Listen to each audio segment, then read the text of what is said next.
ক্লাসে একজনের অ্যাটেন্ডেন্স অপরজন দেয়, যাকে প্রক্সি বলা হয়ে থাকে, তা কি জায়েজ? আমাদের অনেক বন্ধুই বুঝতে চায় না, দার্লিকভাবে উত্তর পেলে ভালো হতো। একজন ছেলে ও মেয়ে কি কখনো বন্ধু হতে পারে? ভার্সিটিতে বিষয়টা অনেক প্রকট, ধর্মীয় দিক থেকে আলোচনা চাই। মসজিদে যাওয়ার পর আমার সাথে একজনের জুতা চেঞ্জ হয়ে যায়, দুইজনের জুতা একই ছিল, কিন্তু সর্বপ্রথম ভুল করে অন্যজন আমার জুতা নিয়ে যায়, ফলশ্রুতিতে আমি উপায় না পেয়ে ওনার জুতো নিয়ে আসি। এখন প্রশ্ন হলো, আমার এই জুতো ব্যবহার করা জায়েজ হবে কিনা? বিশ্ববিদ্যালয়ের ক্লাসরুম ল্যাবে ছেলে মেয়েদের সাথে একই সাথে ক্লাস ল্যাব ইত্যাদি করতে হয়, এভাবে এখানে নন মাহরামদের সাথে দূরত্ব বজায় রাখা যায় কিনা?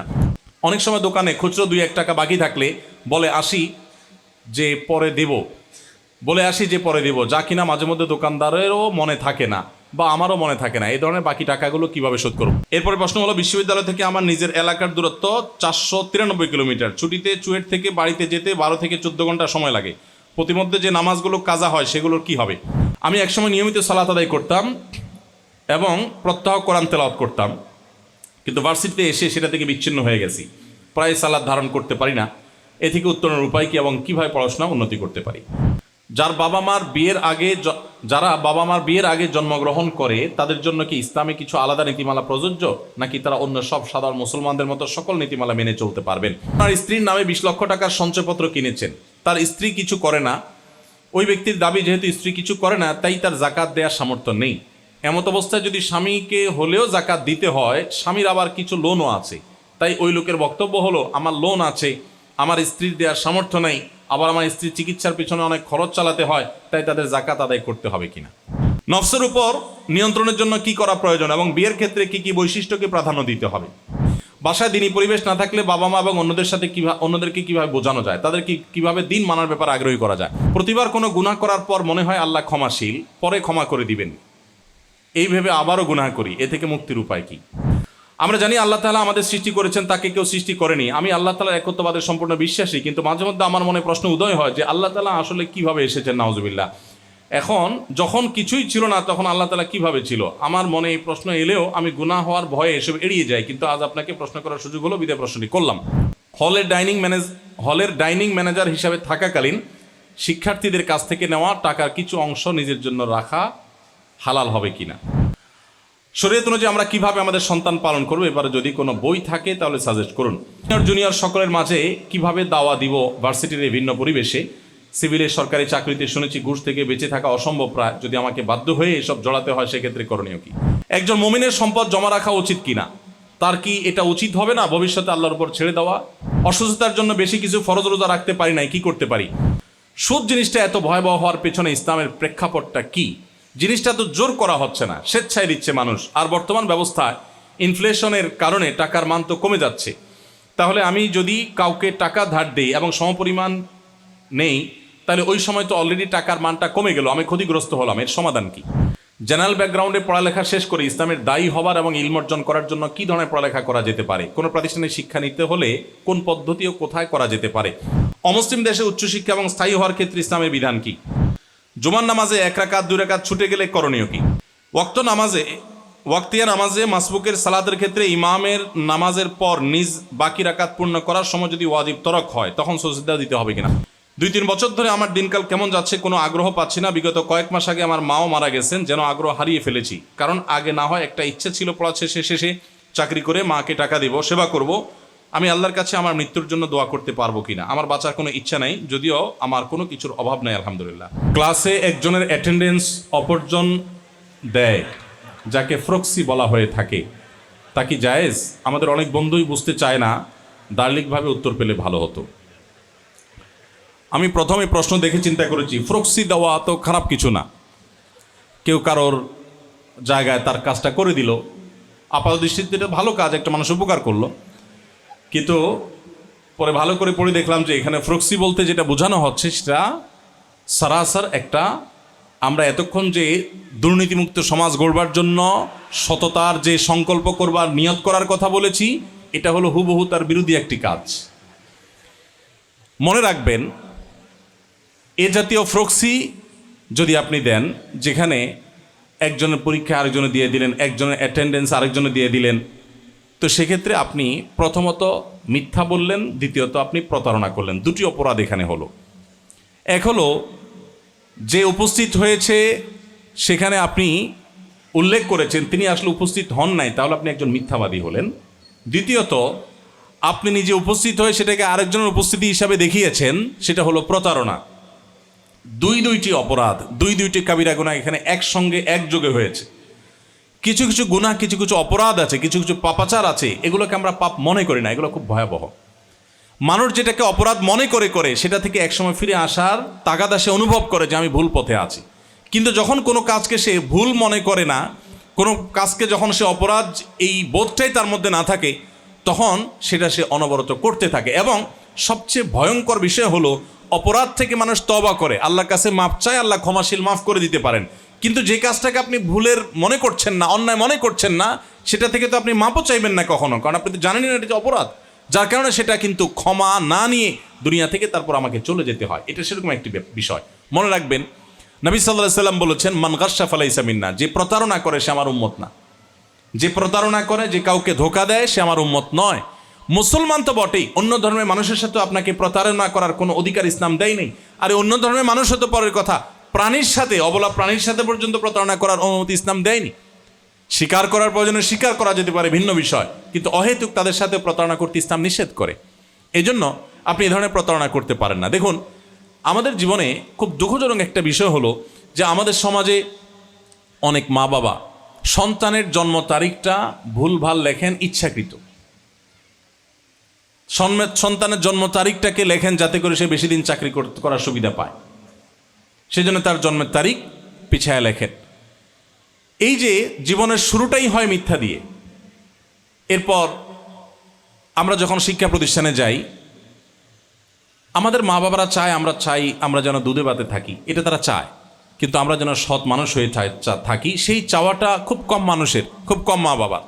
যার কারণে দেখা যায় যে পরীক্ষার নকল বাবা মা নিজে সাপ্লাই করেন অহরহ। বিশেষ করে পরীক্ষার সময় পত্রপত্রিকা যে ছবিগুলো আসে, প্রায় প্রতি বছরই আসে, সেগুলোর ভিতরে একটা কমন ছবি হলো এটা, যে জানালার ফাঁক দিয়া, কোনো দিক দিয়া মা হয়তো বই দিয়ে দিচ্ছেন, বাবা হয়তো নকল সরবরাহ করছেন, অন্যরাও করছে, মা বাবারাও সেখানে যোগদান করেন। এটা আমাদের জন্য খুব দুর্ভাগ্যজনক একটা বিষয়। কেন আমরা দুর্নীতির এই মহাসমুদ্রে হাবুডুবু খাচ্ছি? কেন আমরা পায়ের সাথে পা বাড়ি খেয়ে জায়গায় দাঁড়িয়ে আছি? কেন মালয়েশিয়ার মতো দেশ আমাদেরকে ছাড়িয়ে কোথায় চলে যাচ্ছে আর আমরা নিজ জায়গায় বসে আছি? এর অন্যতম কারণ হলো আমাদের সমাজে সব কিছুর মূল্য আছে, সততার কোনো মূল্য, সৎ মানুষের কোনো মূল্য না। আমি এই জন্য প্রায় সময় বলি, বাংলাদেশের মসজিদ মাদ্রাসা পরিচালনা করার ক্ষেত্রেও সৎ মানুষ খোঁজা হয় না, দেখা হয় পেশি শক্তি কার বেশি আছে, দেখা হয় টাকা পয়সা কার বেশি আছে। সৎ মানুষের মূল্য আমাদের সমাজে কোথাও দিচ্ছি না। তো সৎ মানুষ হবে কোত্থেকে? এই জন্য আপনি কারোর ক্লাসে যদি ফ্রক্সি দেন, এটা হবে আপনার জীবনে অসততার শুরু। আপনি বড় হয়ে দুর্নীতিবাজ হওয়ার সম্ভাবনা অনেক বেশি, আপনি বড় হয়ে অবৈধ পদ উপার্জন করার সম্ভাবনা অনেক বেশি, কারণ আপনার বিবেকে এটা বাধে নাই যে আপনি আপনার বন্ধুর কথা রক্ষা করতে গিয়ে আপনি দুটি অন্যায় করেছেন, দুটি অপরাধ করেছেন, গুনাহ করেছেন, পাপাচারে লিপ্ত হয়েছেন। এই জন্য আসুন এই সমস্ত কাজ থেকে আমরা বেঁচে থাকার চেষ্টা করি। অনেকে অবশ্যই এখানে একটা পাল্টা প্রশ্ন রাখতে পারেন যে তাহলে আমার বন্ধুটা মনে কষ্ট পেয়ে যাবে, বা ওর সাথে আমি ওয়াদা দিয়েছিলাম। অনেকে বলে যে আমি কথা দিয়েছিলাম তার সাথে। তো মনে রাখবেন, কোন অবৈধ চুক্তি পালন করা আবশ্যক তো নয়, বরং অবৈধ চুক্তি ভঙ্গ করা আবশ্যক। আপনি একজনকে কথা দিয়েছেন কাউকে আপনি খুন করবেন, এখন আপনি কি এই ওয়াদাটা রক্ষা করবেন না ভাঙবেন? নাকি বলবেন না আমি এক কথার মানুষ, মুসলমানের জবান একটা, মুসলমান দুই জবানের হয় না, যেই মুখ দিয়ে আমি তারে কথা দিলাম হত্যা করব, আমি কিভাবে এটা না করি? এটা বলার কোনো সুযোগ আছে? ঠিক একইভাবে আপনার বন্ধুর হাতে হাত রেখে আপনি কথা দিয়েছেন, হ্যাঁ দোস্ত আজকে তোর ফ্রক্সি আমি দিয়ে দিব, আপনি তার সাথে কথা দিয়েছেন, বুঝলাম, কিন্তু এই কথা রক্ষা করাটা ওই মানুষ হত্যা করার যে কথা দিয়েছেন সেটা রক্ষা করার মতো, কারণ ওইটা হয়তো অপরাধের মাত্রা অনেক বড়, এটা হয়তো মাত্রার দিক থেকে ছোট, বাট এটাও অপরাধ। অতএব কোনো অপরাধের সংকল্প করলে, কোনো অন্যায় কাজের সংকল্প করলে, কোনো অন্যায় কাজের প্রতিশ্রুতি করলে সেই প্রতিশ্রুতি রক্ষা করার মধ্যে বেটাগিরি নাই, ওইটা ভাঙার ভিতরে বেটাগিরি, ওইটার ভাঙার ভিতরে সততা নিহিত, যে আমি আমার সততার প্রয়োজনে কারোর মুখ কালো করতে অসুবিধা নাই। এজন্য দোস্তের কাঁধে হাত রেখে অপারগতা প্রকাশ করবেন, দোস্ত 2 নম্বর কাজটা আমাকে দিয়ে করাইস না, আমারে মাফ কর আল্লাহর জন্য, তুই আমার মাথায় 10টা ইট দে, আমি 10 মিনিট দাঁড়াই থাকি, পারলে আমি তোর কাপড় চোপড়গুলো দিয়ে দিই, তুই আমার দিয়ে অন্য কোনো কাজ করা, আল্লাহর হস্তে তুই আমার দিয়ে 2 নম্বর কাজটা করাস না, আমি এটা করবো না। অতএব সততার চর্চা এখন থেকে করতে হবে। আল্লাহ আমাদেরকে তৌফিক দান করুন। একজন ছেলে ও মেয়ে কি কখনো বন্ধু হতে পারে? ভার্সিটিতে বিষয়টা অনেক প্রকট, ধর্মীয় দিক থেকে আলোচনা চাই। শুধু ধর্মীয় দিক থেকে না, এ বিষয়ে অনেক মনীষীর উক্তি আছে, আমি আর সেদিকে যাচ্ছি না, সেগুলো উদ্ধৃতি করে কোট করে, কারণ সময় কম আমাদের হাতে। আপনারা অনেকেই জানেন যে অনেক মনীষী আছেন যারা ধর্মীয় দৃষ্টিকোণ থেকে দেখা ছাড়াও বলেছেন যে আসলে সৃষ্টিকর্তা এমনভাবে সৃষ্টি করেছেন যে একজন ছেলে একজন মেয়ে তথাকথিত ভালো বন্ধু হওয়ার কোনো সুযোগ নাই। এটা একটা সময় পর্যন্ত হয়তো থাকে, কিন্তু সবসময় এটা থাকে না। আল্লাহ সুবহানাহু ওয়া তাআলা সৃষ্টি করেছেন এইভাবে। আসলে গোটা পৃথিবীতে আজ যত রকমের ফাসাদ দেখতে পারেন, এই জাতীয় পাশবিক নির্যাতন এবং এই জাতীয় যত অনভিপ্রেত এবং অনাকাঙ্ক্ষিত ঘটনা ঘটে, সবগুলো এটাকে না মানার কারণে হয়েছে। পৃথিবীর মানুষ নিজে অনেক আইডিওলজি, অনেক চিন্তাভাবনা, এগুলোকে মানুষ ট্রাই করে, এগুলো অনেকগুলোকে মানুষ পরীক্ষা নিরীক্ষা করে, একটা পর্যায়ে ঠিকই তাকে আল্লাহর কাছে ফিরে আসতে হয়। মসজিদে যাওয়ার পর আমার সাথে একজনের জুতা চেঞ্জ হয়ে যায়, দুইজনের জুতা একই ছিল, কিন্তু সর্বপ্রথম ভুল করে অন্যজন আমার জুতা নিয়ে যায়, ফলশ্রুতিতে আমি উপায় না পেয়ে ওনার জুতো নিয়ে আসি। এখন প্রশ্ন হলো, আমার এই জুতো ব্যবহার করা জায়েজ হবে কিনা? দেখুন, একজন আপনার জুতো নিয়ে গেছে, যেটা রেখে গেছে এটা যে যিনি নিয়ে গেছেন তারই জুতা, সেটা আপনার নিশ্চিত হওয়ার যদি সুযোগ থাকে যে হ্যাঁ আর কোনো জুতা নাই, একটাই বাকি আছে এবং দুটো একই রকম, এটা মানে প্রবল সম্ভাবনাই এটা যে তিনি ভুলে নিয়ে গেছেন, তাহলে আপনি এটা সাময়িকভাবে নিতে পারেন। কিন্তু ওই এলাকাতে একই মানুষ, যেমন আপনাদের ক্যাম্পাসে স্টুডেন্ট যদি হয়, তাহলে সেক্ষেত্রে আবার সে আসবে সম্ভাবনা থাকে, আপনি চেষ্টা করবেন এটা তাকে ফেরত দেওয়ার। যদি সেটা না থাকে তাহলে সেক্ষেত্রে আপনার এই জুতা নেওয়া ঠিক হবে না। বিশেষ করে যদি সন্দেহ থাকে যে আদৌ কি কারোর সাথে এক্সচেঞ্জ হয়েছে, নাকি কেউ এটাকে আমারটাকে নিয়ে গেছে চুরি করে, আমি এখন আরেকজনটা নিয়ে যাচ্ছি, এই ব্যাপারে আপনাকে দায়িত্বশীল হতে হবে, সতর্ক হতে হবে। অনেকে এই সমস্ত ব্যাপারে সোজা সাপটা বলে যে আরে একজন আমারটা নিয়ে গেছে, আমি আরেকজনটা নিয়ে যাই, তাহলে সেও চোর হলো, আপনিও চোর হলেন, আপনি তাকে মডেল বানালেন জাস্ট। বিশ্ববিদ্যালয় ক্লাসরুম, ল্যাবে ছেলে মেয়েদের সাথে একই সাথে ক্লাস ল্যাব ইত্যাদি করতে হয়, এভাবে এখানে নন মাহরামদের সাথে দূরত্ব বজায় রাখা যায় কিনা? কঠিন, কিন্তু সে কঠিন এবং অসাধ্য সাধন করতে হবে যদি আমি মুসলিম হয়ে থাকি, যদি আমি ইমানদার হয়ে থাকি, যদি আমার বিশ্বাস থাকে যে আল্লাহর সামনে আমার জবাবদিহি করতে হবে।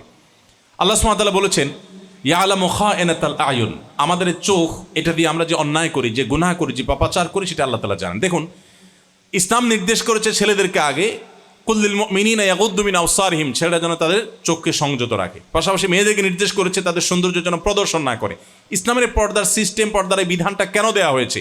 এটা নারী জাতির সম্ভ্রম, তাদের ইজ্জতকে রক্ষা করবার জন্য দেওয়া হয়েছে। কোনো মেয়ে তিনি যদি খুব খোলামেলা চলাফেরা করেন, তাকে দেখে ছেলেরা যে বাজে চিন্তা করে, এটা প্রত্যেকটা মানুষের মধ্যে আল্লাহ সুবহানাহু ওয়া তাআলা এই জিনিসটা দিয়ে রেখেছেন যে তার খোলামেলা এ ধরনের দৃশ্য দেখার পর তার মনের ভিতরে বাজে চিন্তা আসবে, আসাটাই স্বাভাবিক।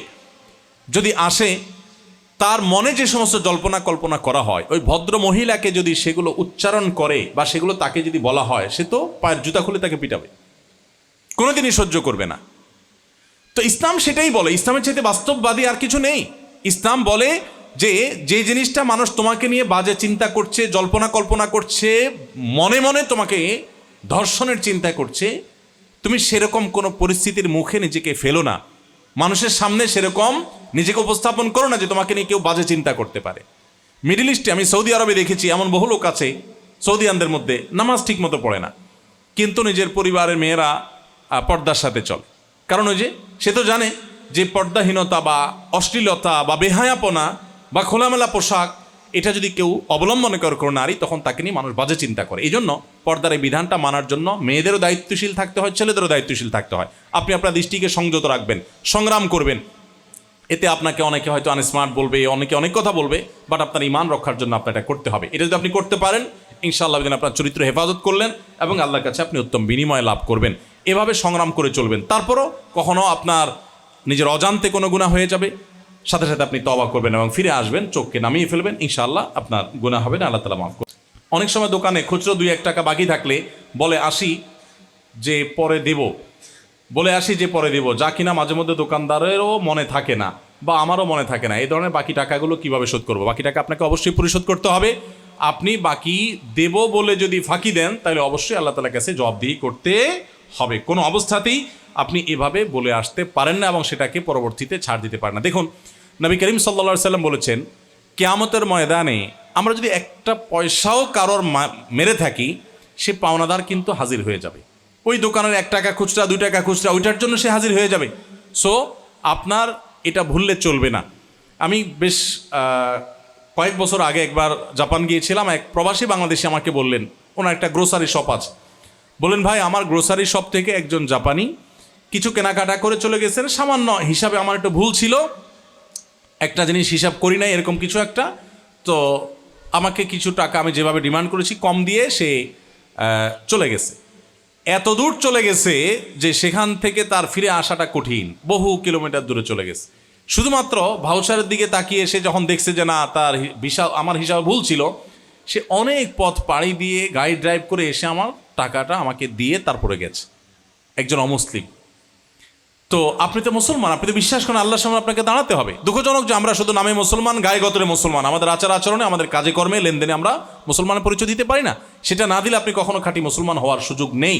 মনে রাখবেন, ইসলাম ইবাদত সর্বস্ব, শুধুমাত্র ইবাদত সর্বস্ব কোনো ধর্ম নয়, ইবাদত প্রধান ধর্ম, কিন্তু ইসলামে লেনদেনে সততার গুরুত্ব অপরিসীম। এছাড়া ভালো মুসলমান হওয়ার কোনো ওয়ে নাই। বিধায় আপনার এই 1 টাকা 2 টাকা দোকানদার সেটাও হিসাব রাখতে হবে, আল্লাহর কাছে দাঁড়াতে হবে, সেই ভয় থেকে আপনি এটা লিখে রাখবেন এবং হিসাব সংরক্ষণ করবেন। এরপরে প্রশ্ন হলো, বিশ্ববিদ্যালয় থেকে আমার নিজের এলাকার দূরত্ব 493 কিলোমিটার, ছুটিতে চুয়েট থেকে বাড়িতে যেতে 12 থেকে 14 ঘন্টা সময় লাগে, প্রতিমধ্যে যে নামাজগুলো কাজা হয় সেগুলোর কি হবে? সফরে আমাদের নামাজ কাজা হয়, খুব দরকারি একটা প্রশ্ন। যেহেতু আপনাদের অনেকেই দেশে বিভিন্ন এলাকায় বাড়ি, আপনাদের সফরের দূরত্ব মারিয়ে আপনাকে বাড়িতে যেতে হয়, সফরে যেতে হয়। মনে রাখবেন, আমাদের কোনো অবস্থাতে নামাজ সফরের অজুহাত দিয়ে কাজা করার সুযোগ নাই। যেই কোনো মূল্যে আপনাকে নামাজ পড়তেই হবে। আমরা অনেকে আছি এমনিতে নামাজ পড়ি, বাট সফরে যখন যাই নামাজ পড়ি না। আমার কথা হলো, নামাজ ত্যাগ করবেন আপনি, অজুহাতটা কি? নামাজ ত্যাগ করার কোনো অজুহাত নেই, কোনো অজুহাত নেই। আপনি যতটুকু পারেন, যে অবস্থা থেকে সে অবস্থা আপনাকে সালাত আদায় করতে হবে। আপনি বাসে ওঠার আগে বাস নামাজের জন্য বিরতি দিবে কিনা আপনি খবর নেন, প্রয়োজনের শর্ত আরোপ করেন, ভাই আমার বিরতি দিতে হবে। আপনি টাইমটা ওইভাবে শিডিউল করেন যাতে নামাজ নষ্ট না হয় মাঝখানে। কোথাও যদি নামাজ নষ্টের উপক্রম হয়, আপনি আর্গুমেন্ট করেন গাড়ি থামানোর জন্য। আপনি রেলে যান, তাহলে রেলে নামাজ পড়ার যথেষ্ট জায়গা আছে। যদি রেলের আলাদা বগি না থাকে, তাহলে যে বগি আছে সেটা দরজার চিপা টিপা কোনো জায়গায় ক্যাবলামুখী আপনি দাঁড়িয়ে না পারলে বসে নামাজটা পড়ে ফেলেন। নামাজ পড়ার বহু ব্যবস্থা আছে, এমনকি বিমানে চাইলেও আপনি নামাজ পড়তে পারেন। অতএব কাজা করার কোনো কারণ নাই এবং করলে সেটা জায়েজ হবে না। আমি একসময় নিয়মিত সালাত আদায় করতাম এবং প্রত্যহ কোরআন তেলাওয়াত করতাম, কিন্তু ভার্সিটিতে এসে সেটা থেকে বিচ্ছিন্ন হয়ে গেছি। প্রায় সালাত ধারণ করতে পারি না। এ থেকে উত্তরণের উপায় কি এবং কীভাবে পড়াশোনা উন্নতি করতে পারি? আমি অনেক শিক্ষার্থীর কথা জানি, আপনাদের কথা বলছি না, এই প্রতিষ্ঠানের কথা বলছি না। অনেক শিক্ষার্থীর কথা বলতে পারি সাধারণত, যারা প্রতিষ্ঠানে উচ্চতর পড়াশোনা করার আগে তাদের স্কুল লাইফে অথবা কলেজ লাইফে তারা হয়তো অনেক অন্যায়ের পথে পা বাড়ায়নি, অথচ উচ্চশিক্ষা অর্জন করবার জন্য বিশ্ববিদ্যালয় লাইফে এসে তারা দেখা যায় কেউ মাদকের দিকে হাত বাড়িয়েছেন, কেউ হয়তো সন্ত্রাসী চাঁদাবাজের দিকে চলে গেছেন, কেউ হয়তো মাস্তানের দিকে চলে গেছেন, কেউ এভাবে নামাজ থেকে বিচ্ছিন্ন হয়ে গেছেন, কেউ হয়তো অন্যায় থেকে অন্যায়ের দিকে পা বাড়িয়েছেন। এর কারণ কি? এর একমাত্র কারণ হলো পরিবেশ, আর কিচ্ছু না। মানুষ ভালো হয় পরিবেশের কারণে, আর মন্দ হয় পরিবেশের কারণে। একটা সমাজের সব মানুষ একরকম হবে না। আপনার দায়িত্ব হলো আপনি খুঁটে খুঁটে বেছে বেছে ভালো মানুষগুলোকে খুঁজে বের করবেন, যে কোন মানুষটার সাথে চললে আমার মধ্যে সততার প্রেরণা আমি পাই, কার সাথে চললে আমি ভালো মানুষ হওয়ার অনুপ্রেরণা পাই, আমার ভিতরে সেই আগ্রহ জাগ্রত, আমি তার সাথে চলবো। যার সাথে চলাফেরা করলে আমার ভিতরে অন্যায়ের প্রতি আগ্রহ তৈরি হয়, আমি তাকে অ্যাভয়েড করবো। আল্লাহ সুবহানাহু ওয়া তাআলা কোরআনে কারীমে এই কথাকে খুব গুরুত্বের সাথে বলেছেন, ইয়া আইয়ুহাল্লাযীনা আমানুত্তাকুল্লাহ ওয়া কুনু মা'আস সাদিকিন। হে ঈমানদাররা, তোমরা তাকওয়া অবলম্বন করো আর সত্যবাদীদের সঙ্গ অবলম্বন করো, ভালো মানুষদের সাথে থাকো, তাহলে তোমাদের মধ্যে তাকওয়া এই জিনিসটা আসতে থাকবে। আপনি নিয়মিত নামাজ পড়তেন, তেলাওয়াত করতেন, এখন সেই জায়গা থেকে সরে এসেছেন, এর মানে হলো আপনি ভালো সঙ্গের অভাবে আছেন। আপনার ভালো সঙ্গের অভাব দরকার। ৫ ওয়াক্ত নামাজি, সৎ জীবনযাপনকারী, সত্যবাদী এবং ভালো বন্ধুদের সাথে আপনি উঠা বসা করুন, তাদের সঙ্গ অবলম্বন করুন, ভালো সার্কেল মেনটেন করুন। ইনশাআল্লাহ আপনার ভিতরে ভালো জিনিস আল্লাহ তাআলা আবার নিয়ে আসবেন। যারা বাবা মার বিয়ের আগে জন্মগ্রহণ করে তাদের জন্য কি ইসলামে কিছু আলাদা নীতিমালা প্রযোজ্য, নাকি তারা অন্য সব সাধারণ মুসলমানদের মতো সকল নীতিমালা মেনে চলতে পারবেন? দেখুন, যাদের জন্ম বাবা মায়ের বৈধ বিবাহের মাধ্যমে হয়নি, সে অবৈধভাবে জন্ম নেওয়া মানুষগুলোর কোনো দোষ নেই। ইসলাম তাদেরকে কোনো দোষী করে না। কিয়ামতের ময়দানে তাদের বাবা মার জবাবদিহিতার মুখোমুখি হতে হবে, কিন্তু সন্তানের কোনো জবাবদিহিতার প্রশ্নই ওঠে না, কারণ এখানে তার কোনো দায় নাই, তার কোনো অপরাধ নাই, তার কোনো গুনাহ নাই। সে অন্য 10 জন মানুষের মতো। আপনি লিখেছেন যে সে আমাদের অন্যান্য সাধারণ মুসলমানদের মতো ইসলামের সব বিধিবিধান মানতে পারবে কিনা। আমি বলবো, অন্য সাধারণ মুসলমানের মতো শুধুমাত্র বিধিবিধান মেনে চলতে পারবে তাই নয়, বরং এরকম মানুষ চাইলে আমাদের মতো অনেক বৈধ সন্তানের চাইতে আল্লাহর প্রিয়পাত্র হওয়ার সুযোগ আছে। কারণ প্রত্যেকটা মানুষকে আল্লাহ তাআলা তার কর্ম দিয়ে বিচার করবেন। তার জন্ম কিভাবে হয়েছে এটা তার জন্য বিচার্য বিষয় নয়।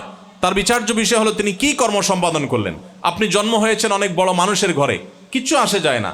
নূহ আলাইহিস সালাম আল্লাহর নবী ছিলেন, তার ঘরে জন্মগ্রহণ করা তার ছেলে আল্লাহর অবাধ্য হওয়ার কারণে জাহান্নামে যাবে। লূত আলাইহিস সালামের স্ত্রী, তিনি একজন নবীর স্ত্রী ছিলেন, কিন্তু তার প্রতি ঈমান আনেন নাই, তিনি জাহান্নামে যাবেন। আবার ফেরাউনের মতো আল্লাহ দ্রোহী মানুষের ঘরে বেড়ে ওঠা তার স্ত্রী আসিয়া রাদিয়াল্লাহু তাআলা আনহা, তিনি আল্লাহর প্রতি ঈমান আনার কারণে জান্নাতে যাবেন। কোরআনে কারিমে আল্লাহ তাআলা উভয় রকমের দৃষ্টান্ত আমাদের সামনে দিয়েছেন। এই জন্য কার জন্ম কিভাবে হয়েছে এটা দেখার বিষয় না, বিষয় হলো কার কর্ম কি। আল্লাহ কোরআনে সূরা হুজুরাতে বলেছেন, ইন্না আকরামাকুম ইনদাল্লাহি আত্তাকুম, তোমাদের মধ্যে আল্লাহর কাছে সবচেয়ে সম্মানিত হবে সে যার ভিতরে তাকওয়া সবচাইতে বেশি থাকবে। সো আমরা দেখব যে আমরা কি করছি সেটা, আমার পরিচয় কি, আমার পিতৃ পরিচয় কি, মাতৃ পরিচয় কি, আমার বংশ পরিচয় কি, এগুলোর কোনোটি নির্ভর করে না আল্লাহর কাছে মর্যাদা পাওয়া না পাওয়া। এক ব্যক্তি ওনার স্ত্রীর নামে 20 লক্ষ টাকার সঞ্চয়পত্র কিনেছেন, তার স্ত্রী কিছু করে না। ওই ব্যক্তির দাবি যেহেতু স্ত্রী কিছু করে না তাই তার জাকাত দেওয়ার সামর্থ্য নেই। এমত অবস্থায় যদি স্বামীকে হলেও জাকাত দিতে হয়, স্বামীর আবার কিছু লোনও আছে, তাই ওই লোকের বক্তব্য হলো আমার লোন আছে, আমার স্ত্রীর দেওয়ার সামর্থ্য নেই, আবার আমার স্ত্রীর চিকিৎসার পিছনে অনেক খরচ চালাতে হয়, তাই তাদের জাকাত আদায় করতে হবে কিনা। পুরো প্রশ্ন তার খোলাসা এবং নির্যাস কথা হলো আমি জাকাত ফাঁকি দিতে চাই, রাস্তা কি আছে। এটা হলো পুরো প্রশ্নের নির্যাস।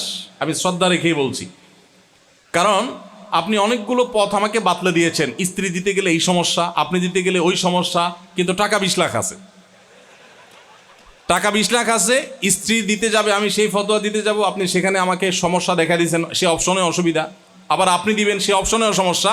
তার মানে দিন শেষে আপনি বলতে চাচ্ছেন যে আমি না দিয়ে থাকার কোনো ব্যবস্থা আছে কি না। এটা কিয়ামতের আলামত, হাসির বিষয় না। নবী করিম সাল্লাল্লাহু আলাইহি ওয়াসাল্লাম বলেছেন কিয়ামতের আগে মানুষ জাকাত দেওয়াটাকে এটাকে জরিমানা মনে করবে, এটাকে অর্থদণ্ড মনে করবে। দেখুন, আমি সম্পদের যে জাকাতটা দিব এটা তো আমার আমল নামায় জমা হবে, এটা তো কিয়ামতের ময়দানে আমি আল্লাহর কাছে পাবো। সো এটা তো কোনো জরিমানার বিষয় না, এটা তো আমার জন্য আরো ভালো বিষয় যে আমি জমা করলাম, আল্লাহর কাছে কিয়ামতের ময়দানে পাবো, আমার অ্যাকাউন্টে জমা হবে। এটাকে অর্থদণ্ড মনে করাটা ভুল। এরপরে আসুন, যে ভাই প্রশ্ন করেছেন, আপনার প্রশ্নের আলোকে আমি আপনাকে পাল্টা প্রশ্ন রাখতে চাই। এই টাকাটা আপনার স্ত্রীর নামে আপনি রেখেছেন, নামে রেখেছেন, এর মতলবটা কি?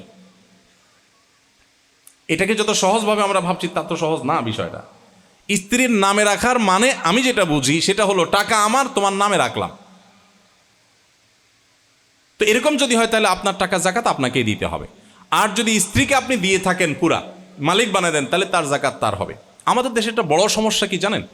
আমাদের হিসেব রক্ষা মানে ব্যক্তিগত যে হিসেব সংরক্ষণ, এটার পদ্ধতিটা বড় গোলমালে, বিশেষ করে পারিবারিক জীবনে। প্রবাস থেকে টাকা পাঠায় বাপের নামে, বাপ তার নামে জমি কিনে, এরপরে বাপ মারা গেলে সব ভাই হাজির হয়ে যায় যে বাপের জমি আমরাও ভাগ পাবো, কিনছে কিন্তু এক ছেলের নামে, এক ছেলের টাকা দিয়ে। তো এখানে যে ঘাপলাটা থাকে পরবর্তীতে লাগে গন্ডগোল, মামলা মোকদ্দমা, ফাসাদ। আর একই সমস্যা স্বামী স্ত্রীর ক্ষেত্রে হয়। এই যে ভাই 20 লাখ টাকা দিলেন, অনেকে নিজের স্ত্রীকে গহনা দেন, টাকা পয়সা দেন, এই দেওয়ার ক্ষেত্রে ক্লিয়ার করেন না মালিকটা আসলে কে। এমনকি স্ত্রীর মহরের টাকাটা পর্যন্ত মালিকটাকে এটা আমরা ক্লিয়ার করি না। স্ত্রীকে দেওয়ার সময় বলি এটা নাও তুমি রাখো। তো এখন আপনি কি স্ত্রীকে একসাথে দিয়ে দিয়েছেন না আপনার জিনিস তার কাছে রাখতে দিয়েছেন, কোনটা? যদি আপনি তাকে একসাথে দিয়ে দেন তাহলে যে গহনাগুলো দিয়েছেন উনি কিন্তু চাইলে ওনার বাবার বাড়ি মানুষদেরকে গিফট করে দিতে পারে, চাইলে বিক্রি করে কটকটি খেয়ে ফেলতে পারে, তার যা খুশি তা করতে পারে। কিন্তু আশ্চর্যের বিষয় হলো কিনতে গেলে তখন আপনি বাধা দেন। তাহলে আপনি তাকে যদি দিয়ে থাকেন তাহলে আপনার বাধা দেওয়ার তো রাইট নাই। আবার আপনি নিজেরও দাবি করছেন না। বিশেষ করে জাকাত ফাঁকি দেওয়ার জন্য এরকম অনেকে প্রশ্ন করেন। কদিন আগে আমার কাছে একজন প্রশ্ন করেছেন যে স্ত্রীর মহর হিসাবে বাসার ফার্নিচার দেওয়া যাবে কিনা। আমি প্রশ্নটা পড়ে কতক্ষণ হয়ে গেলাম। মানুষের ফাঁকি ঝুঁকি দেওয়ার টেন্ডেন্সি কোন পর্যায়ে পৌঁছাইলে এরকম চিন্তা করতে পারে যে মহর হিসাবে বউরে কোন জিনিসটা দিলে বউ একা ভোগ করতে পারবে না, ওইটা আমার বাসারই লাগবে, ফার্নিচার দিবেন। তো আমি উত্তরে বলেছি যে ফার্নিচার যদি স্ত্রীকে মহর হিসাবে আপনি দেন অবশ্যই দিতে পারবেন, তবে স্ত্রীর অধিকার থাকবে ওই ফার্নিচার বাসায় না ঢুকিয়ে ওখান থেকে বিক্রি করার। আর যদি বাসায় ঢুকানো হয় এটা বলার অধিকার আছে যে ফার্নিচার যেহেতু আমার, এটা আমার মালিকানাধীন জিনিস, সো তুমি মোড়ায় বসো, এটা বলার কিন্তু রাইট স্ত্রী থাকবে। আপনি স্ত্রীকে যদি সেই অধিকার দেন তাহলে সেক্ষেত্রে আপনি ফার্নিচার দিতে পারেন। তো আমরা ফাঁকি ঝুঁকি দেওয়ার জন্য এইরকম অনেক বিষয় করি। টাকা যদি 20 লক্ষ থাকে এবং আপনাদের ঋণ না থাকে, আগে দেখতে হবে টাকার মালিক কি, স্ত্রীকে দিয়ে দিয়েছেন নাকি আপনি মালিক। আপনি মালিক হলে জাকাত আপনি দিবেন, স্ত্রী মালিক হলে জাকাত স্ত্রী দিবেন। এখন প্রশ্ন হলো স্ত্রীর তো আর কোনো টাকা নাই, তো আর কোনো টাকার দরকার কি? 20 লাখ আছে না, এখান থেকে দিবে। আর স্ত্রীর টাকা নেই কেন? আমাদের মুসলমানদের আমরা নামে অনেক ক্ষেত্রে আমরা ইসলামের কথা বলি এবং নামে মুসলমান জাহির করি, বাট আমাদের কাজে কর্মে বিশেষ করে আর্থিক বিষয়ে আমাদের এত ভেজাল। কয়জন মানুষ আছেন যারা বিবাহিত যে নিজের স্ত্রীর মহরটা পরিপূর্ণভাবে পরিশোধ করে দিয়েছেন এবং স্ত্রীকে বলে দিয়েছেন এখানে আমার কোনো সে নাই, তুমি যা খুশি করো, তোমার ভাই বোনকে দাও, গিফট করো, আমাকেও কিছু দাও, যা খুশি করো। এটা বলার মতো কজন আছে? ম্যাক্সিমাম মানুষ আমরা এই সমস্ত ক্ষেত্রে গোজামিল একটা পরিস্থিতি দিই। এখন মুহূর্তে এত ধার্য হয়েছে, ঠিক আছে এগুলো তোমার, ঠিক আছে রাখো, এরপর 2 দিন পরে আপনার দরকার হলে বললেন এখন আমি একটু খরচ করি। মেয়েরা সহজ সরল এদেশে ফুসলায় ফাসলায় তাদের মহরগুলো নিয়ে যান এবং বেচারীদের হাতে কোনো টাকা থাকে না। এরপরে প্রশ্ন দেন কি যে হ্যাঁ তার কাছে 20 লাখ টাকা আছে কিন্তু জাকাত দেওয়ার মতো টাকা নাই, কেন? তার মহরের টাকা কই গেছে? আপনি তাকে হাত খরচের টাকা কেন দেন নাই? তাদের নিজস্বভাবে চলার জন্য কিছু টাকা থাকা উচিত, যদি না থাকে তাহলে ওই টাকা থেকে দিবে। খোলাসা কথা হলো জাকাত আপনাকে দিতে হবে, কোনো প্রকার ফাঁকি ঝুঁকি দিয়ে লাভ হবে না। শরীয়ত অনুযায়ী আমরা কিভাবে আমাদের সন্তান পালন করবো, এবারে যদি কোনো বই থাকে তাহলে সাজেস্ট করুন। সন্তান লালন পালন করা খুব চ্যালেঞ্জিং একটা ব্যাপার। এখন আমি একটা কথা প্রায় বলার চেষ্টা করি, খুব অল্প পুঁজি নিয়ে অল্প সময়ের ব্যবধানে একজন মানুষ সাধারণ ব্যবসায়ী থেকে কোটিপতি ব্যবসায়ী হয়ে গেছেন। এই কাজটা যত কঠিন, আল্লাহ কাউকে 2টি 3টি 4টি বা 1টি যাই হোক সন্তান দিয়েছেন, এই সন্তানগুলোকে সমাজে যত অনাচার আছে, যত অন্যায় আছে, যত খারাপ কালচার আছে, সংস্কৃতি আছে, এগুলো থেকে আগুনের আঁচ থেকে বাঁচিয়ে সন্তানকে ভালো মুসলিম করা, ভালো মানুষ করা, এটা তার চাইতে কঠিন কাজ। তো এই কঠিন কাজটাকে সহজ করবার জন্য আমরা প্যারেন্টিংয়ের উপরে অনেক ভালো ভালো বই আছে। আইইউবির একজন শিক্ষক, ওনার একটা বই আছে সন্তান লালন পালন নিয়ে, বেশ সুন্দর, সিয়ান পাবলিকেশন সম্ভবত প্রকাশ করেছে। আরও অনেকগুলো বই আছে। একজন ভদ্রমহিলা আছেন নমস্তিমা সিহিন্তা শরীফা, তার লেখা বই আছে প্যারেন্টিংয়ের উপরে। এই বইগুলো আমার কাছে অসাধারণ মনে হয়েছে। এছাড়া আমার জানার বাইরে আরও বই থাকতে পারে, বিশেষ করে কোরআন এবং হাদিসের আলোকে যে বইগুলো লেখা হয়েছে, বইগুলো আমাদের বাচ্চাদেরকে মানুষ করার জন্য আমাদেরকে পথ দেখাতে পারে। প্রতিবার কোনো গুনাহ করার পর মনে হয় আল্লাহ ক্ষমাশীল, পরে ক্ষমা করে দিবেন, এই ভেবে আবারও গুনাহ করি, এ থেকে মুক্তির উপায় কি? যদি কেউ একবার তওবা করে আবারও গুনাহ করেন, আবার তওবা করে আবারও গুনাহ করেন, তার ভিতরে কোনো পরিবর্তন না হয়, তাহলে বুঝতে হবে তার তওবার মধ্যে দুর্বলতা আছে, তার তওবাটা স্ট্রং না, যথাযথ না। আল্লাহ বলেছেন ইয়া আইয়ুহাল্লাযীনা আমানু তুবু ইলাল্লাহি তাওবাতান নাসুহা। আল্লাহ তাআলা আমাদেরকে বলেছেন খাঁটি তওবা করার জন্য। খাঁটি তওবা মানে যে তওবা করার পর আমার সেটা ভঙ্গ হবে না। তো মানুষ হিসেবে ভঙ্গ হওয়াটা অস্বাভাবিক না, ভঙ্গ হতে পারে। আল্লাহর একটা গুণবাচক নাম আছে তাওয়াব। তাওয়াব মানে কি? যিনি রিপিটেডলি বারবার বান্দার তওবা কবুল করেন। আপনার পাপ হয়ে গেছে, আপনি আল্লাহর কাছে মাপ চেয়েছেন, সত্যি লজ্জিত হয়েছেন, অনুতপ্ত হয়েছে, নিজেকে ভৎসনা করছেন, আর কখনো করবেন না সংকল্প করেছেন, আল্লাহ মাফ করবেন। আবার কখনো হয়ে গেছে, হতে পারে, তখন আগেরটা চাইতে আরো স্ট্রং তওবা করবেন, আরো বেশি নিজেকে ভৎসনা করবেন, আল্লাহর কাছে আরো বেশি চোখের পানি ফেলবেন, সিরিয়াসলি চেষ্টা করবেন। এবার আপনি আরো বিশেষ উদ্যোগ নেবেন গুনাহ থেকে বাঁচার জন্য। এভাবে আমাদের তওবা স্ট্রং হতে পারে ইনশাআল্লাহ তাআলা। আমরা জানি আল্লাহ তাআলা আমাদের সৃষ্টি করেছেন, তাকে কেউ সৃষ্টি করেনি। আমি আল্লাহ তাআলার একত্ববাদের সম্পূর্ণ বিশ্বাসী, কিন্তু মাঝে মধ্যে আমার মনে প্রশ্ন উদয় হয় যে আল্লাহ তাআলা আসলে কিভাবে এসেছেন, নাউজুবিল্লাহ। এখন যখন কিছুই ছিল না তখন আল্লাহ তাআলা কিভাবে ছিল? আমার মনে এই প্রশ্ন এলেও আমি গুনাহ হওয়ার ভয়ে এসব এড়িয়ে যাই, কিন্তু আজ আপনাকে প্রশ্ন করার সুযোগ হলো বিধায় প্রশ্নটি করলাম। ভাইরা আমার, এটা নাস্তিকদের অত্যন্ত প্রিয় একটা প্রশ্ন। যেভাবে প্রশ্ন করেছেন তিনি মুসলিম সন্দেহাতীতভাবে, বাট প্রশ্নটা নাস্তিকরা করে থাকে সাধারণত, এবং তাদের খুব প্রিয় একটা প্রশ্ন। প্রশ্ন করার সময় তারা খুব দাঁত টাত খিচে নেয়, মনে করে খুব কঠিন একটা প্রশ্ন করে ফেললাম। এটার মতো সহজ প্রশ্ন আরেকটা নাই। এই প্রশ্ন উত্তর খুবই সহজ, এবং এই প্রশ্নটা শুনতে মনে হয় অনেক যৌক্তিক প্রশ্ন, আসলে এটা সম্পূর্ণ অন্তঃসার শূন্য প্রশ্ন। শ্রদ্ধা রেখেই বলছি। কিভাবে অন্তঃসার শূন্য? দেখুন, আমরা সৃষ্টি জগতের সব কিছুই সৃষ্টি, নবমণ্ডল ভূমণ্ডল সব কিছুই সৃষ্টির স্রষ্টা তালাশ করতে হয়। এটা তো যৌক্তিক কথা যে সৃষ্টি হলে তার অবশ্যই কি আছে? স্রষ্টা আছে। কিন্তু যিনি স্রষ্টা, তার জন্য যদি আপনি আবার স্রষ্টা তালাশ করেন, তাহলে তিনিও তো সৃষ্টি হলেন। আপনি আল্লাহকে আপনার কাতারে এনে এরপর আপনি চিন্তা করতেছেন আমাকে তো আল্লাহ বানাইছে, তাহলে আল্লাহকে কে বানাইল? নাউজুবিল্লাহ। আপনার এই প্রশ্নের গোড়ায় গলত আছে। অর্থাৎ আল্লাহ সুবহানাহু ওয়া তাআলা সম্পর্কে আপনি ধারণা করে নিয়েছেন তিনি সৃষ্টি। যদি তর্কের খাতিরে আপনার প্রশ্নটা আমি ইতিবাচকভাবে অ্যাকসেপ্ট করেও নেই এবং ওইভাবে ভাবি যে আল্লাহর আবার কে সৃষ্টিকর্তা আছে, তাহলে তার আবার সৃষ্টিকর্তা খুঁজতে হবে না? তার আবার খুঁজতে হবে না? এভাবে গিয়ে কোথাও গিয়ে তো থামতে হবে আমাদেরকে। তো সেটাই আল্লাহ রাব্বুল আলামিন, এটাই বরং যৌক্তিক। বরং আল্লাহ সুবহানাহু ওয়া তাআলার স্রষ্টা চিন্তা করা বা স্রষ্টা হতে পারে এটার কল্পনা করাটা হলো আল্লাহ সম্পর্কে ধারণা ভুল থাকা। আমি আল্লাহকে সৃষ্টি ধরে নিয়ে আমি এই চিন্তা করছি। আপনি প্রশ্ন করছেন এরকম যে স্রষ্টার সৃষ্টিকর্তাকে, প্রশ্নের মধ্যেই ভুল আছে। যিনি স্রষ্টা তার আবার সৃষ্টিকর্তা থাকবে কোত্থেকে? তাহলে তিনি স্রষ্টা হলেন কিভাবে? তিনি তো মহান স্রষ্টা হতে পারেন না যদি তার আবার সৃষ্টিকর্তা থাকে। তাহলে স্রষ্টার সৃষ্টিকর্তাকে এই প্রশ্নের ভাষাতেই বোঝা যাচ্ছে এই প্রশ্নটাতে কি আছে? ভুল আছে। তারপরও এ ধরনের মনে প্রশ্ন আসাটা অস্বাভাবিক না। একটা প্রশ্ন আসছে এবং প্রায় সময় অনেকে বলেন যে আল্লাহ সম্পর্কে মনের মধ্যে বাজে চিন্তা আসে। ইন্টারেস্টিং একটা প্রশ্ন। অনেকে বলে যে আল্লাহ সম্পর্কে বাজে কথা মুখ দিয়ে আসে, মনের মধ্যে চিন্তা আসে। নবী করিম সাল্লাল্লাহু আলাইহি সাল্লামকে ঠিক এরকম একটা কথা বলার পর একজনে তিনি বলেছেন, দেখো তোমার মনে আল্লাহ সম্পর্কে বাজে চিন্তা আসলে তুমি সাথে সাথে খুশি হয়ে আল্লাহর কৃতজ্ঞতা আদায় করবা। বলে খুশি হওয়ার কি? মানে তুমি আল্লাহ তাআলার শুকর আদায় করবা যে তোমার মনের মধ্যে বাজে চিন্তা আসছে, সেটা নিয়ে তুমি পেরেশান আছো, তার মানে তোমার মধ্যে ঈমান আছে। যেই ঘরে সম্পদ আছে সেখানে চোর আসে, তুমি ঈমানদার দেখে তোমার মনে এই চিন্তা আসছে। যার আল্লাহর প্রতি বিশ্বাস নেই তার মনে কখনো এই চিন্তা আসেই না। শয়তান তোমার ঈমানটাকে হরণ করতে চাচ্ছে। তুমি এই সময় কি করবে? নবী সাল্লাল্লাহু আলাইহি ওয়াসাল্লাম কিছু শেখানো সুন্নাহ আছে। বাম দিকে প্রতীকী থুতু নিক্ষেপ করা। প্রতীকী, ওই যে শুয়ের আগে যে পরিমাণ পানি থাকে এরকম বাম দিকে থুতু, কারণ বাম দিক থেকে শয়তান মানুষকে এই সমস্ত চিন্তাগুলো মানুষের ভিতরে অ্যাডাপ্ট করে। সেই সাথে আল্লাহর কাছে একটা 3 বাক্যের বা 4 বাক্যের একটা দোয়া পড়া, আমানতু বিল্লাহি ওয়া রাসূলি, আমানতু বিল্লাহি ওয়া রাসূলি, আমি আল্লাহর প্রতি ঈমান এনেছি এবং রাসূলের প্রতি ঈমান এনেছি। ইনশাআল্লাহ বিদিনিল্লাহ এই জাতীয় মনের শয়তানি জল্পনা দূর হবে। হলের ডাইনিং ম্যানেজার হিসাবে থাকাকালীন শিক্ষার্থীদের কাছ থেকে নেওয়া টাকার কিছু অংশ নিজের জন্য রাখা হালাল হবে কিনা? হ্যাঁ, দেখুন, আমরা এই দেশটাতে যে যেখানে যতটুকু চান্স পাই, যে যেখানে, আপনার হাতে খুব বেশি চান্স নাই, একজন পিয়ন সে চিন্তা করে আমি টেবিলটা শুধুমাত্র এই স্যারের টেবিল থেকে ওই স্যারের টেবিল পর্যন্ত নেব, শুধু এই ফাইলটা সরানোর জন্য সে বলে পয়সা লাগবে, ঠিক না?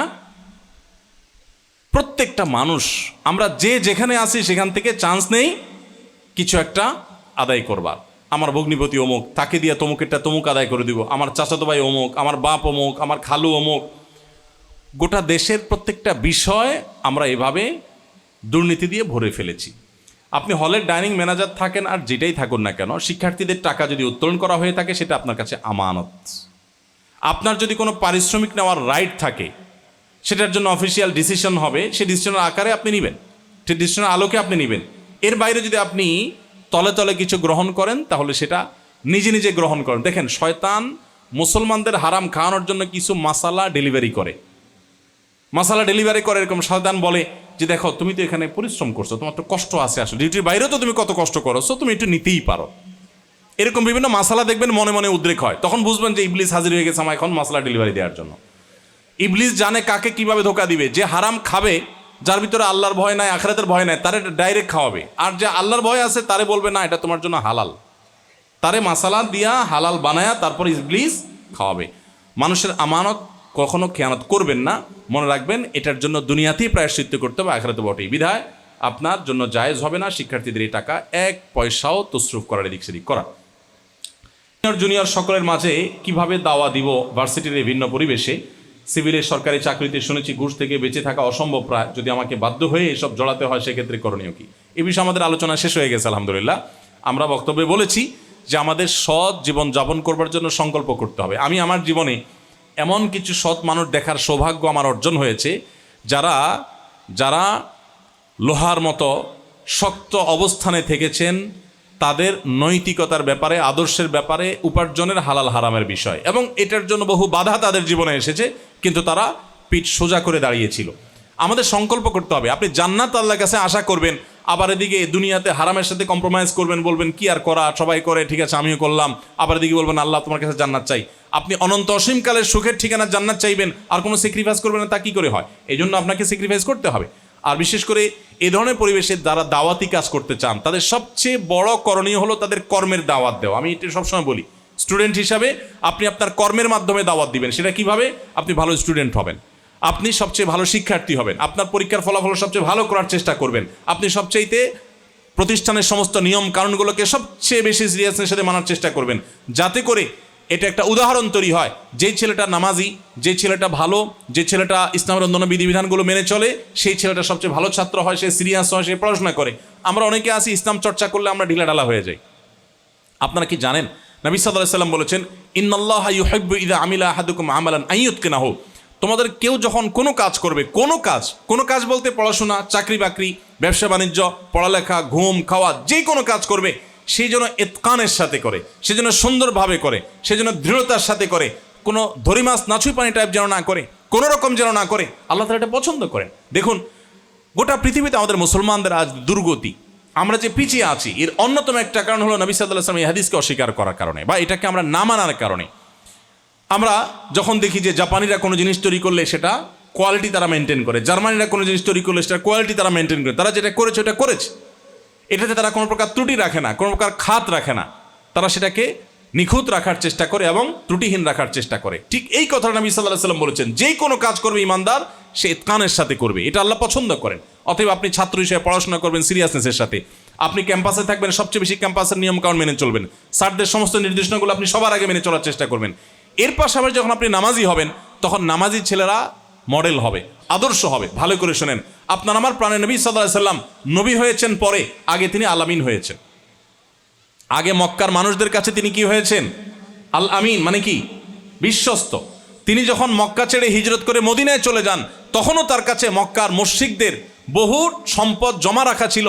তিনি সেই সম্পদগুলো একটা একটা করে বুঝিয়ে আলী রাদিয়াল্লাহু তাআলা আনহুকে বুঝাই দিয়ে বললেন, আমি চলে যাচ্ছি রাতের অন্ধকারে, তোমাকে রেখে গেলাম, 3 দিন তুমি থাকবে।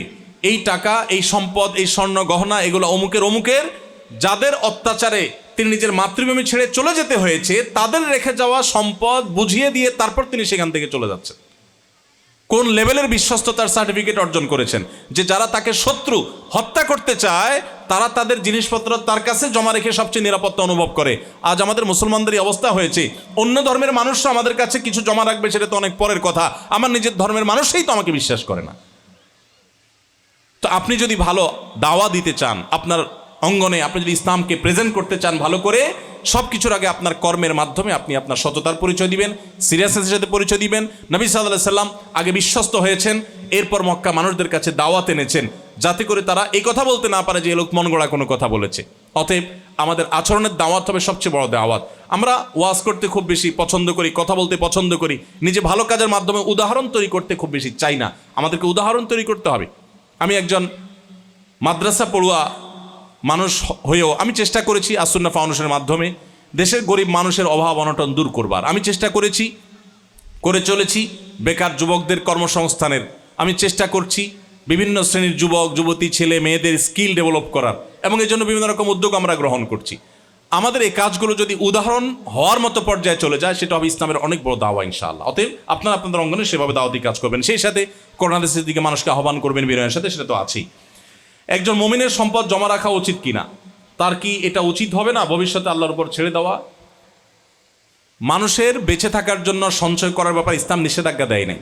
যদি তার সম্পদের জাকাত ঠিকমতো দেয়, গরিব অভাবীদের হক ঠিকমতো আদায় করে, আত্মীয় স্বজনের হক ঠিকমতো আদায় করে, তাহলে তার সম্পদ সঞ্চয় করতে ইসলাম নিষেধ করে না। এটা তার আল্লাহর প্রতি তাওয়াক্কুল বা ভরসার পরিপন্থী কোনো বিষয় নয়। বরং আমি আমার সাধ্য অনুযায়ী চেষ্টা করলাম, সঞ্চয় করলাম, এই সঞ্চয়টাই যে টিকে থাকবে এর কোনো গ্যারান্টি নাই। ওইটার ব্যাপারে আমি আল্লাহর উপর তাওয়াক্কুল করবো, অর্থাৎ আমার যা করণীয় করে বাকিটা আল্লাহর উপর তাওয়াক্কুল করবো। এটাই হলো পুরোপুরি আল্লাহর উপর তাওয়াক্কুল করবো, এটাই হলো আল্লাহর উপর তাওয়াক্কুল এবং ভরসার মানে। অসুস্থতার জন্য বেশি কিছু ফরজ রোজা রাখতে পারি নাই, কি করতে পারি? বেশ কিছু ফরজ রোজা রাখতে পারে না। আল্লাহ কোরআনে বলেছেন ফামান কানা মিনকুম মারিদান আও আলা সাফারিন ফাইদ্দাতুম মিন আইয়ামিন উখার। ইসলাম এমন কিছু বলে না যেটা করতে গিয়ে আপনার জীবন চলে যাবে।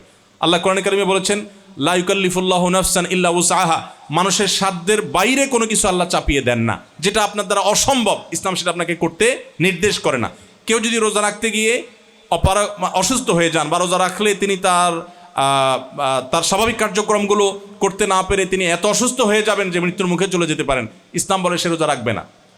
আল্লাহ বলেছেন ফামান কানা মিনকুম মারিদান, তোমাদের যারা অসুস্থ হবে, আও আলা সাফারিন অথবা সফরে থাকবে, ফাইদ্দাতুম মিন আইয়ামিন উখার, তারা ওই দিনগুলো রোজা না রেখে অন্য সময় রোজা রেখে দিবে, কাজা আদায় করে দিবে, যথেষ্ট হবে, এর কারণে কোনো গুনাহ হবে না। সুদ জিনিসটা এত ভয়াবহ হওয়ার পেছনে ইসলামের প্রেক্ষাপটটা কি? জিনিসটা তো জোর করা হচ্ছে না, স্বেচ্ছায় দিচ্ছে মানুষ। আর বর্তমান ব্যবস্থায় ইনফ্লেশনের কারণে টাকার মান তো কমে যাচ্ছে।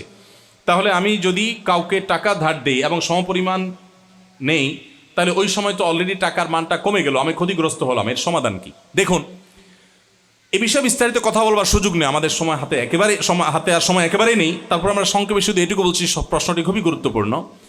বস্তুবাদী জীবন ব্যবস্থায় মানুষ থুতু ফেলতে হিসেব করে যে আমি থুতু ফেলছি, আমার ফিডব্যাকটা কি আসবে, আমি এই জায়গা কোথায় থুতু ফেললে আমার একটু লাভ হবে, মানুষ এটা হিসেব করে থুতুটাও নিক্ষেপ করে। প্রত্যেকটা কাজ মানুষ জাগতিক লাভ ছাড়া কিছু করে না। এটা হলো যার নজরটা শুধু মৃত্যু পর্যন্ত, তার যে ইমানদার, যার নজরটা জান্নাত পর্যন্ত, যার নজরটা আর অনেক গভীরে, যার অনেক দূরে, যে এত কাছে শুধু দেখে না, অনেক দূরেও দেখতে পায়, সেই ইমানদার তার শুধুমাত্র আমি জাগতিকভাবে কি পেলাম এটাতে হিসাব করবে না। 200 টাকা লোন দিয়েছেন, এই লোনটা সে 10 বছর পর পরিশোধ করেছে, মুদ্রাস্ফীতির কারণে সেটা কমতে কমতে তার মান 100 টাকা এসে পৌঁছে গেল, তো আপনার 100 টাকা লস হয়েছে। এটা হলো আপনার জাগতিক দৃষ্টিভঙ্গি। সন্দেহাতীতভাবে আমি একমত যে আপনার লস হয়েছে, কিন্তু আপনি যে লোন দিয়েছেন 200 টাকার, আল্লাহ সুবহানাহু ওয়া তাআলা সওয়াব কিন্তু মুদ্রাস্ফীতির কারণে কমায় দিবেন না। 200 টাকা লোন দেওয়ার পরিপূর্ণ সওয়াব আপনার অ্যাকাউন্টে জমা হবে। পাশাপাশি আপনার যেটুকু ক্ষতি হয়েছে এটুকুর কারণে আপনি আল্লাহর কাছে অতিরিক্ত সওয়াব পাবেন। অতএব একজন ইমানদারের দৃষ্টি তো শুধুমাত্র পার্থিব কল্যাণ না। তাহলে তো আমরা দান দক্ষিণা করার কোনো প্রয়োজন হয় না, কারণ এটাতে আমাদের আপাতত কোনো ফিডব্যাক আসছে না, এটা আমাদের লস প্রজেক্ট বলা যায়। কিন্তু ইমানদার সেভাবে দেখবে না, এটা একটা বিষয়। আর সুদ সম্পর্কে বিস্তারিত কথা বলতে পারবো না, গোটা পৃথিবী সুদের উপর দাঁড়িয়ে আছে, গোটা পৃথিবীর অর্থনীতি সুদের উপর দাঁড়িয়ে আছে। সুদ নিয়ে আপনি বিস্তারিত জানতে চান, অনেক ভালো ভালো গবেষণা, অনেক ভালো ভালো বই পুস্তক আছে। আমি অনুরোধ করব, সুদ নিয়ে ভালো কোনো বিজ্ঞ প্রাজ্ঞ গবেষকের কোনো বই পুস্তক আগাওড়া একটু পড়ার চেষ্টা করুন, কিভাবে সুদী ব্যবস্থা গোটা পৃথিবীর সম্পদকে গুটিকতেক মানুষের কাছে আপনার জিম্মি করে ফেলে। আজ আপনি জানেন যে আফগানিস্তানের বিশাল বড় ফান্ড পৃথিবীর ক্ষমতাধর দেশ আমেরিকা আটকে দিয়েছে। কোনো যুক্তি, কোনো তর্ক, কোনো লজিক কিন্তু নেই। একটা দেশের টাকা আরেকটা দেশ আটকে দিয়েছে। আমার মন মতো সরকার তোমার দেশে নাই, সো আমি তোমার টাকা দেব না। আপনি আমাকে বলেন কোন লজিক এটার সপক্ষে আছে? এই টাকাটা যদি সেই দেশের মানুষের হয়ে থাকে, তো তুমি তোমার পছন্দের গভর্নমেন্ট থাকলে তখন টাকা দিবা, না হলে তাদের টাকা তোমার কাছে আছে, তুমি জাস্ট আটকায় দিলা। এটা তো মাস্তানি। এটা কখন সম্ভব হয়েছে? সুদভিত্তিক অর্থনীতি পৃথিবীতে যখন প্রতিষ্ঠিত হয়েছে, গোটা পৃথিবীর সম্পদগুলো কুক্ষিগত হয়ে যাচ্ছে লিমিটেড মানুষের কাছে, সীমিত মানুষের কাছে, এবং মানুষ অন্যদের দাসে পরিণত হচ্ছে। পৃথিবী তার পরিণতির দিকে এইভাবে এগিয়ে যাচ্ছে এবং এগিয়ে যাবে। আমি শুধু এটুকু বলবো, সুদী অর্থনীতি ধনীকে আরো ধনী করে, গরিবকে আরো গরিব করে ফেলে। এ বিষয়ে বিস্তারিত জানার জন্য অনেক আর্টিকেল আপনি পড়তে পারেন। আর সবচেয়ে বড় কথা হলো, আল্লাহ যা নিষেধ করেছেন এর মধ্যে কল্যাণ আছে। আমার বুঝে আসুক, আর আমার বুঝে আসলে তারপর আমি মানবো। তাহলে তো আমি আল্লাহর প্রতি আল্লাহর গোলাম হলাম না, আমি বুঝের গোলাম হলাম। আমার বুঝকে আমার স্রষ্টা বানালাম। আল্লাহর সব নির্দেশের রহস্য যদি আপনি বুঝে ফেলেন, তাহলে তো আপনি আল্লাহর সমান হয়ে গেলেন। স্রষ্টা সৃষ্টির মধ্যে পার্থক্য কি থাকলো তাহলে? একজন মালিক, একজন ড্রাইভার, এই দুজনের মধ্যে আসমান জমিন পার্থক্য থাকে। মালিকের সব নির্দেশের, সকল নিষেধের, সকল স্ট্র্যাটেজির রহস্য একজন অধীনস্থ কর্মচারী বুঝতে পারেন না। তারপরও তিনি জানেন, যেহেতু আমার মালিক বলেছে, নিশ্চয়ই তার কোনো যোগ বিয়োগ আছে, আমার তো বোঝার কথা না। একটা রাষ্ট্র যিনি পরিচালনা করেন, রাষ্ট্রের প্রেসিডেন্ট, প্রধানমন্ত্রী, তারা অনেক উদ্যোগ গ্রহণ করে, অনেক স্ট্র্যাটেজি, অনেক প্ল্যান তাদের জানা থাকে। একজন সাধারণ নাগরিক ততটুকু জানেন না। ঠিক একইভাবে এটা তো মানুষের সাথে মানুষের পার্থক্য। স্রষ্টার সাথে সৃষ্টির পার্থক্য কত বেশি, যে স্রষ্টা নিষেধ করেছেন, আপনি বলছেন না, কেন করছে, আমার না বুঝলে তো আমি মানবো না। তাহলে তো আপনি নিজেকে নিজে স্রষ্টা দাবি করছেন। নফসের উপর নিয়ন্ত্রণের জন্য কি করা প্রয়োজন এবং বিয়ের ক্ষেত্রে কি কি বৈশিষ্ট্যকে প্রাধান্য দিতে হবে? নফসের বা নিজের প্রবৃত্তির উপর নিয়ন্ত্রণের জন্য সবচেয়ে বেশি ইম্পর্টেন্ট হলো ভালো মানুষের সান্নিধ্য অর্জন করা। আপনারা বিশেষ করে প্রতিকূল পরিবেশে, যেখানে ইমানের উপরে নেকামল উপরে টিকে থাকা কঠিন হয়, সেখানে খুঁজে খুঁজে আপনাদের স্যারদের মধ্যে, আপনাদের স্টুডেন্টদের মধ্যে, এমনকি বাইরে আপনার নিজস্ব আঙ্গিনাতে যে মানুষগুলো ভালো আল্লাহভীরু, তাদের সাথে উঠা বসা, তাদেরকে সঙ্গী হিসাবে গ্রহণ করা, বন্ধু হিসাবে গ্রহণ করা, একটা সার্কেল মেনটেন করা, এটার মাধ্যমে আপনি ভালো মানুষ হতে পারবেন এবং আপনার নফসকে নিয়ন্ত্রণ করতে পারবেন। আর বিয়ের ক্ষেত্রে আল্লাহ রাব্বুল আলামিন আমাদেরকে দিনদারিতাকে প্রাধান্য দিতে বলেছেন। অন্য সব কিছু মানুষের ক্ষণস্থায়ী, মানুষের ব্যক্তিত্ব, মানুষের দিনদারিতা, ভেতর থেকে আল্লাহর কাছে সারেন্ডার করা, এটা হয় মানুষের সবচেয়ে বড় গুণ, এবং এটার মাধ্যমে দাম্পত্য জীবন সবচেয়ে বেশি সুখী হয়ে থাকে। বিধায় সেটিকে অগ্রাধিকার দিয়ে নবী সাল্লাল্লাহু আলাইহি ওয়াসাল্লাম জীবনসঙ্গী ঠিক করতে বলেছেন। বাসায় দিনী পরিবেশ না থাকলে বাবা মা এবং অন্যদের সাথে অন্যদেরকে কীভাবে বোঝানো যায়, তাদেরকে কীভাবে দিন মানার ব্যাপারে আগ্রহী করা যায়। বাবা মাকে আপনি যদি নসিহত করলে না বুঝে, তো যাদের কথা শুনবে তাদের কথা বোঝাবেন। দেখুন, অনেক যুবক তার বয়স হয়েছে, উপার্জনও করে, কিন্তু বাপ মা বিয়ে দেয় না।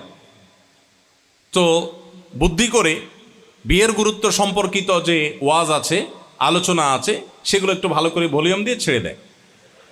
ছেড়ে দিয়ে নিয়ে নিজে ওয়াশরুমে চলে যায়, অন্য কোনো বেশি প্রভাবিত হয়। আপনি আগে টার্গেট করেন। যদি হুজুর এলাকার থাকে, হুজুরের দাওয়াত দেয় না, একটু চা পানি খাওয়ান এবং হুজুরকে বলেন হুজুর কাহিনী এটা। আপনার বাপ মাকে দিনদারিতার পথে আনার জন্য একইভাবে যার প্রভাব তারপরে বেশি হবে তাকে দিয়ে আপনি বোঝান। সবসময় আপনি কথা বললে যে কাজ হবে তা নয়, তাদেরকে দিয়ে বোঝান, তাদের জন্য উপযোগী বই পুস্তক দেন। এবং এক্ষেত্রে আমি বলবো সর্বাগ্রে প্রয়োজন হলো আপনার আদর্শ সন্তান হওয়া। দেখেন, আমরা অনেকে ওয়াজ করতে বড় ওস্তাদ, কিন্তু মানতে আমরা রাজি না। আপনি যদি আদর্শ সন্তান হন, বাবা মার সব কাজ কাম করে দেন, সব কাজে আপনি হেল্প করেন, আপনি সন্তানের পরিচয় দেন, আপনি আগে একরকম ছিলেন, এখন নামাজ কালাম পড়ে আপনি পুরো জীবনটাকে পরিবর্তন করে ফেলেছেন, তখন আপনার এই আচরণ দ্বারা তারা প্রভাবিত হয়ে আপনার আদর্শকে গ্রহণ করবে ইনশাআল্লাহ।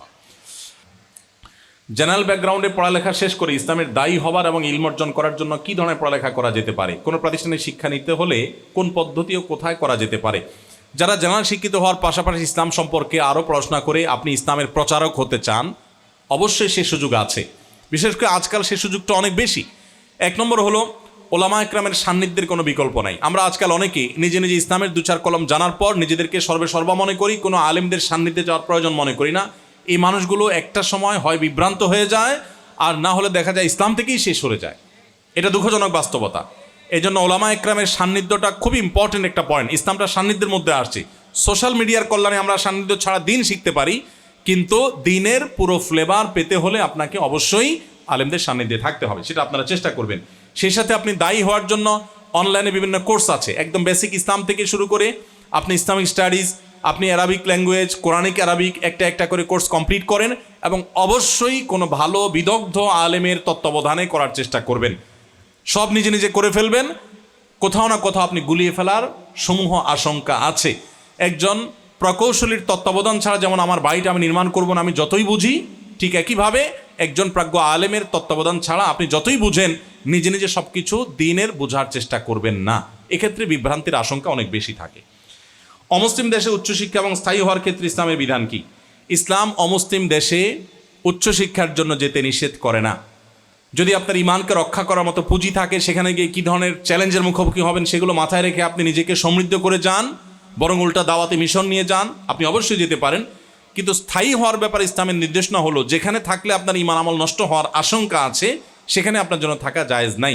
এখন পৃথিবীর অমুসলিম দেশগুলোর অনেক জায়গা আছে, যেমন ইংল্যান্ডের কিছু কিছু জায়গা আছে, অস্ট্রেলিয়ার কিছু কিছু জায়গা আছে, মুসলমানদের নিজস্ব সোসাইটি ডেভেলপ হয়ে গেছে, মুসলমানদের সব কিছু সেখানে আছে। এরকম জায়গায় আলহামদুলিল্লাহ মুসলমানদের ইমান নষ্ট হওয়ার আশঙ্কা কম, যদি ওই জায়গায় সে থাকে। তো এরকম পরিবেশ যদি আপনি পান তাহলে সেখানে থাকতে পারেন। এছাড়া নিজের যদি দাওয়াতের উদ্দেশ্যে যান তাহলে সেটাও জায়েজ আছে। সাহাবীরা অনেকে অমুসলিমদের দেশে দাওয়াতি কাজ করতে গেছেন। আপনার নবী সাল্লাল্লাহু আলাইহি ওয়াসাল্লামের প্রিয় সাহাবীর এখনও কবর এবং তার নামে মসজিদ আছে চায়নাতে, তার্কিতে, তখন তার্কি মুসলমান ছিল না। তো এই সমস্ত দেশে সাহাবীরা ছড়িয়ে পড়েছেন। দাওয়াতের উদ্দেশ্যে আপনি পৃথিবীর যে কোনো দেশে বসবাস করতে পারেন।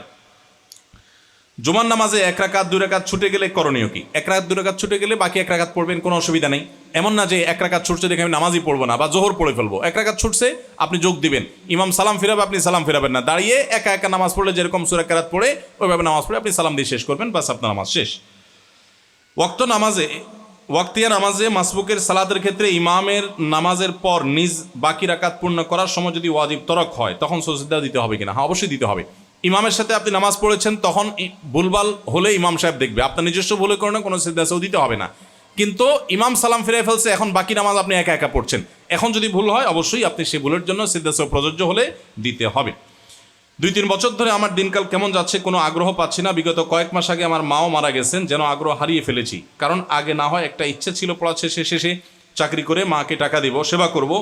আমি আল্লাহর কাছে আমার মৃত্যুর জন্য দোয়া করতে পারবো কিনা। আমার বাঁচার কোনো ইচ্ছা নাই, যদিও আমার কোনো কিছুর অভাব নাই আলহামদুলিল্লাহ। দেখুন, এই প্রশ্ন যে ভাই করেছেন, আমি তাকে অনুরোধ করব যে একান্তে যদি তার সাথে দেখা হয় আমার ভালো লাগবে। এ ধরনের মানসিকতাগুলো ডিপ্রেশন থেকে আসে, হতাশা থেকে আসে। প্রিয়জন হারানোর পরে মানুষের মধ্যে এ ধরনের টেন্ডেন্সি কাজ করে, কিন্তু কোনো মুসলমানের জন্য এ ধরনের চিন্তা ভাবনা করার কোনো সুযোগ নেই। মুসলমানের দৃষ্টিভঙ্গি হলো যে আমার মা মারা গেছেন, তার সাথে আমার স্থায়ী বিচ্ছেদ হয় না, এটা সাময়িক বিচ্ছেদ হয়েছে, অচিরেই তার সাথে আমার সাক্ষাৎ হবে। সো এটা নিয়ে আমার খুব বেশি অরিড হওয়ার কিছু নাই যে হ্যাঁ তার সাথে আমার চিরকালের জন্য বন্ধন শেষ হয়ে গেছে। আর আমার উপার্জন শুধু মায়ের জন্য না, আমি এখন মাকে আরও বেশি উপকার করার সুযোগ আছে। বা বেঁচে থাকতে মাকে সেবা করতাম, টাকা পয়সা দিতাম, এখন মৃত্যুর পর আমি মায়ের পক্ষ হয়ে অভাবী মানুষদের অভাব দূর করব, গরিব মানুষদেরকে স্বাবলম্বী করব, আমি মানুষের মুখে হাসি ফুটাবো, মায়ের তরফ থেকে দান করব। আল্লাহ তাআলা আমার মাকে সেগুলোর তার অ্যাকাউন্টে জমা করবেন, তাকে আল্লাহ তাআলা জান্নাতে নেয়ামত দিবেন, আখিরাতে সে পাবে। অতএব একজন ইমানদার তো হতাশ হওয়ার কোনো সুযোগ নেই। আত্মহত্যা বা নিজেকে শেষ করার চিন্তাও যদি মাথায় আসে, বুঝতে হবে ইবলিস চূড়ান্তভাবে আপনার পেছনে লেগে গেছে। ইমানদারের জন্য কখনো নিরাশ হওয়ার কোনো সুযোগ নেই। আল্লাহ তাআলা আপনার মনে সান্ত্বনা যেন হয়, সেই তৌফিক আপনাকে নসিব করুন। ভাইরা আমার, আর অনেক প্রশ্ন আমার হাতে আছে, কিন্তু আমি চাচ্ছি 2-1টা পুরস্কার আপনাদের মধ্যে দিতে, এরপরে প্রোগ্রাম শেষ করতে। যেহেতু আমাকে আবার যেতে হবে ঢাকায়, আবার কাল সকাল থেকে প্রোগ্রাম আছে। যে প্রশ্নগুলো আপনাদের আছে, সব প্রশ্ন তো আমার কাছে আসলে যেগুলো আসছে আমার কাছে, এগুলো আমি নিয়ে যাবো ইনশাআল্লাহ আমাদের পরবর্তী কোনো অনুষ্ঠানে। আগামীকাল আমাদের একটা লাইভ অনুষ্ঠান আছে রাত 8:30টায় আমাদের পেজে, সেখানে বা কোনো টেলিভিশন অনুষ্ঠানে বা